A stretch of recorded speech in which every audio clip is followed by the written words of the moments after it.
حضور فرماتے ہیں آسمان کے نیچے اور زمین کے اوپر ابو ذر سے زیادہ وفادار کوئی نہیں ہے.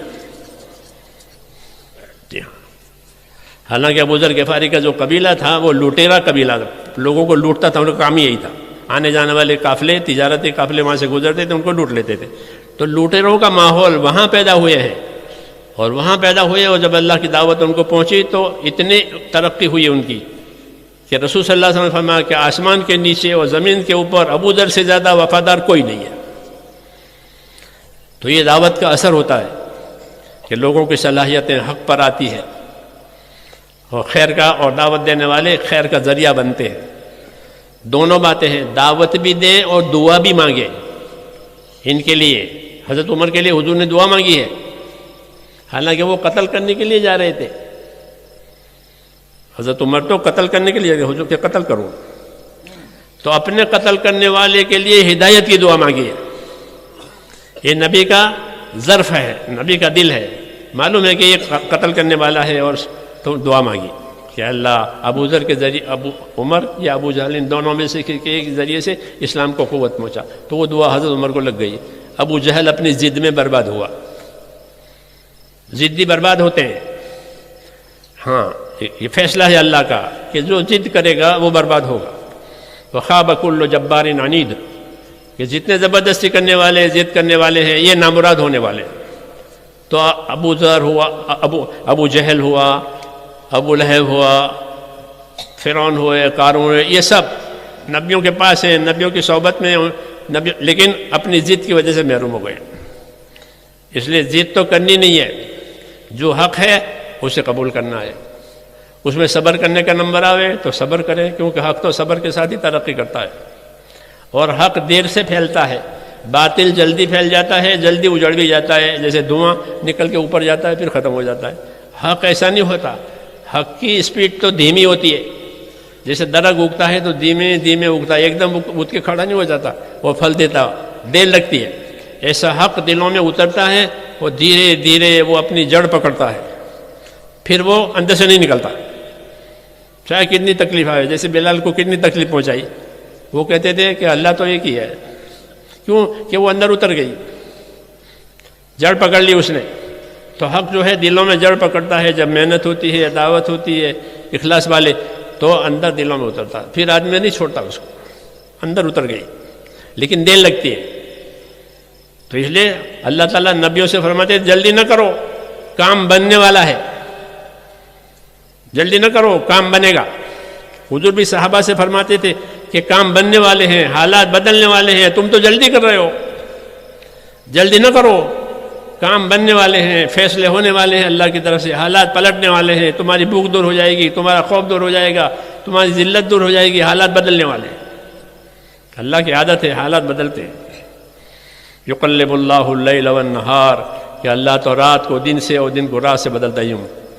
جی ہاں، کسی کو اوپر لے جائیں گے، کسی کو نیچے لے جائیں گے، دور آتا ہے.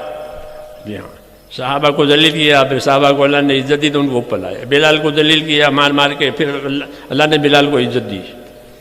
تو حضور صلی اللہ علیہ وسلم کے خاص آدمی ہو گئے، سفر میں، حضر میں خاص عزت ہو گئی، اللہ کے ہاں بھی عزت ہو گئی. دور ہوتے ہیں، اس لیے کہتے ہیں اپنے اندر استقامت پیدا کرنا، اللہ کے کام میں خاص طور سے اللہ سے مدد مانگ کر کے. استقبال کا دور آوے تو شکر کے ساتھ، استقبال نہیں ہے استدبار ہے، مخالفت ہو رہی ہے کہ صبر کے ساتھ. یہ اعتدال کہلاتا ہے، اعتدال کے درمیانی چال چلنا، تاکہ حق نہ مرے، حق زندہ ہو جاوے. انصاف، احسان، ایثار، یہ تین حضور کی تعلیم میں ہے کہ حضور نے انصاف سکھایا. اپنوں کے ساتھ، پرایوں کے ساتھ، دشمنوں کے ساتھ انصاف سے رہو. جو اپنے لیے پسند کرو وہی دوسروں کے لیے پسند کرو. اس سے بڑھیا کہ احسان کرو، کہ اپنی جان مال سے دوسروں کو نفع پہنچاؤ جتنا پہنچا سکتے ہو. اور اس سے بڑھیا کہ ایثار سے کام لو، ایثار سے کام لو. ایثار یہ ہے کہ اپنی ضرورت کو نہ دیکھے، دوسرے کی ضرورت کو دیکھے. جیسے انصار مدینہ خود بھوکے رہتے تھے اور دوسروں کی ضرورت پوری کرتے تھے.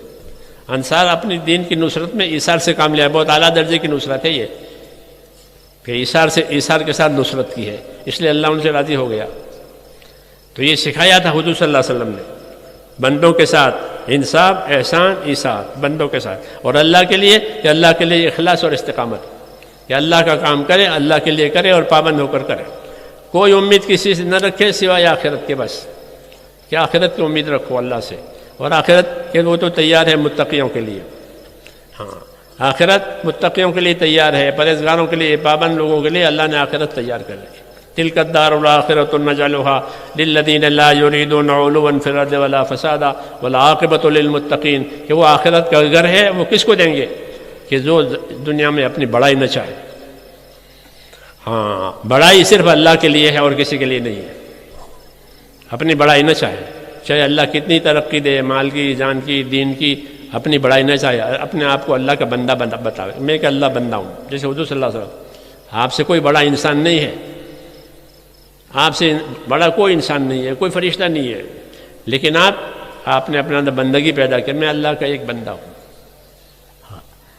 بندہ بن کر کام کیا ہے، بڑا بن کے کام نہ کیا ہے، یہ نبیوں کا طریقہ، بڑا بن کے نہیں، کیوں کہ بڑائی کے بعد آخرت نہیں ملے گی، برباد ہو جائے گی آخرت بڑائی کی وجہ سے، شیطان نے بڑائی کی تو گیا وہ، اس لیے کہا کہ تلک الدار الآخرۃ نجعلها للذین لا یریدون علوا فی الارض ولا فسادا، کہ وہ آخرت ہم ان کے لیے کریں گے جو دنیا میں اپنی بڑائی نہیں چاہتے، فساد نہیں چاہتے، ہاں فساد نہیں چاہتے، بڑائی نہیں چاہتے، ان کے لیے آخرت ہوگی، اور قاعدہ کل یہ ہے کہ والعاقبۃ للمتقین، اچھا انجام کہ وہ تو پرہیزگاری ہی کا ہوگا، ایمان کی محنت سے، دعوت کی محنت سے اندر تقویٰ پیدا ہوتا ہے، ہاں اندر تقویٰ پیدا ہوتا ہے، آدمی متقی بنتا ہے، عامی ہے، دیہاتی ہے، 4 مہینے لگے تو پابند ہو گیا، چاش بھی پڑھتا ہے، تہجد بھی پڑھتا ہے، اشراق بھی پڑھتا ہے، خدمت بھی کرتا ہے، کسی کا جنازہ ہو تو قبر بھی کھودے گا، یہ پیدا ہو گیا،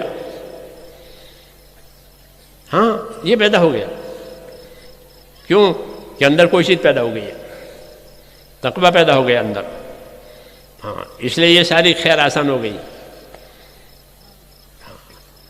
یہ چیزیں میرے دوستو کوئی اس سے دلالی اور نظری نہیں ہے کہ ہم دلیل، جو کرے گا وہ محسوس کرے گا کہ دعوت کو صحیح طریقے پر کیا کہ اندر کا تقویٰ ملے گا، اپنے آپ کو قصوروار سمجھے گا، اپنے آپ کو طلبگار بناوے گا، دین کا، آخرت کا، لوگوں کی خدمت کرے گا، عبادت کرے گا، جان مال لگاوے گا،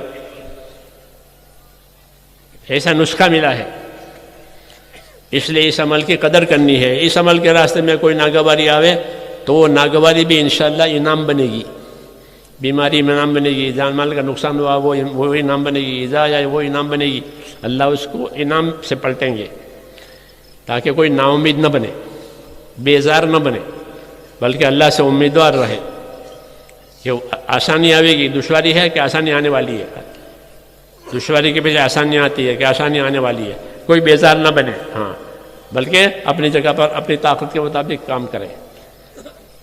اللہ تعالیٰ مجھے بھی اس کی توفیق دے، آپ حضرات کو بھی اس کی توفیق دے، روزانہ یہ سبق سننا ہے اور اپنے آپ کو پابند بننا، اور اللہ سے پابندی کی دعا مانگنی ہے کہ اللہ تعالیٰ ہم کو پابند کرے، اور پوری امت کو اللہ تعالیٰ اس نعمت سے نوازے، کیونکہ یہ نعمت تو ساری امت کے لیے ہے، ساری امت میں یہ پھیلے، اس کی راہیں سوچیں، اس کی تدبیریں سوچیں، اس کے مشورے سوچیں، اس کے لیے جان مال میں سے اپنا حصہ لگائیں، آدمی کے جان مال میں سے حصہ نکالنا ہے دین کے لیے، نصرت کا حکم سارے مسلمانوں کے لیے ہے کہ ہر مسلمان اپنے دین کا مددگار بنے، جان مال لگا کر دین سیکھے، دین سکھاوے، اور دین کے پھیلنے کی راہیں کھولے۔ جہالت سے دین نہیں پھیلتا، سیکھنا پڑے گا اور عمل بھی کرنا پڑے گا، غفلت سے نہیں ہوتی بات، اور اللہ کے دین کی محنت کریں گے تو پھر دین کے لیے راستے نکلیں گے، لوگ اپنے تقاضوں کو دبائیں گے، خدا کے تقاضوں کو پورے کریں گے، ہدایت آئے گی، تو کریں گے انشاءاللہ۔